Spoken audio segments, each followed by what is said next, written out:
You're listening to The Best of Perry Gauthier, where we remember our friend and leader who was taken from us in this life in December of 2020.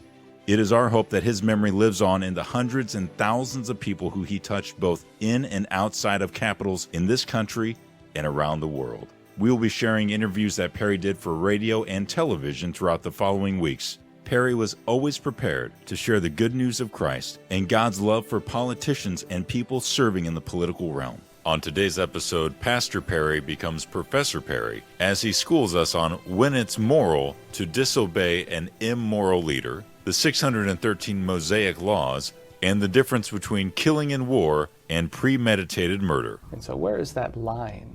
Yes. How do you define that line when rebellion turns from something evil? Because of course Lucifer, they say, is the original rebel, right? Yeah, right. Uh-huh. What is the difference Indeed. between, say, a Lucifer and, say, a Moses rebelling against the Pharaoh? Yes. You know, in that particular case, Lucifer rebelled against the almighty perfect God.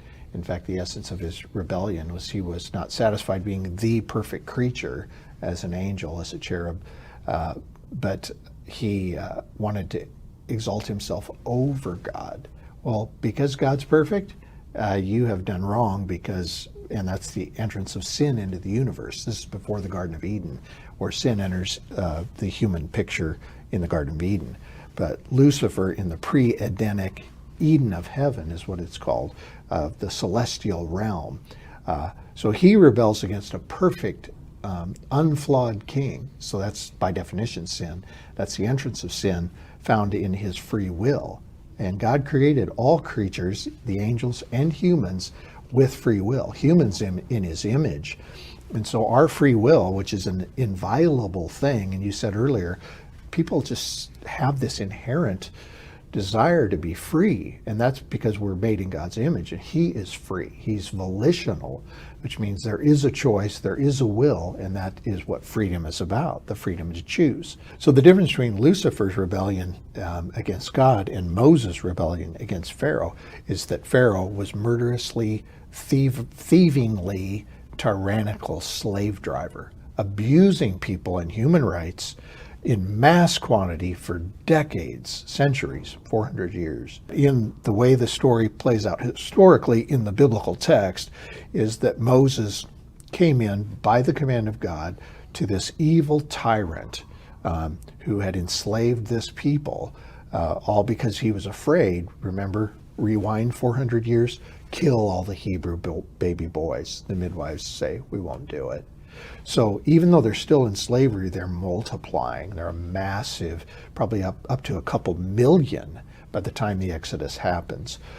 But Moses comes, let my people go, speaking for the Lord, is that this man was tyrannical, thieving, crushing, and evil to high proportion. And that's a huge difference between Lucifer, who became the devil and became Satan, Lucifer rebelling against a perfect God who had nothing but beauty and order all throughout the universe at that point. Rebellion against government is bad. In fact, that's what treason is. Treason, even in America, is still a capital punishment. And in the Mosaic Law Code, 613 laws in the Law of Moses, we hear the 10 Commandments. That's just the first 10. That's the big 10. That's the legal headers for the other 603.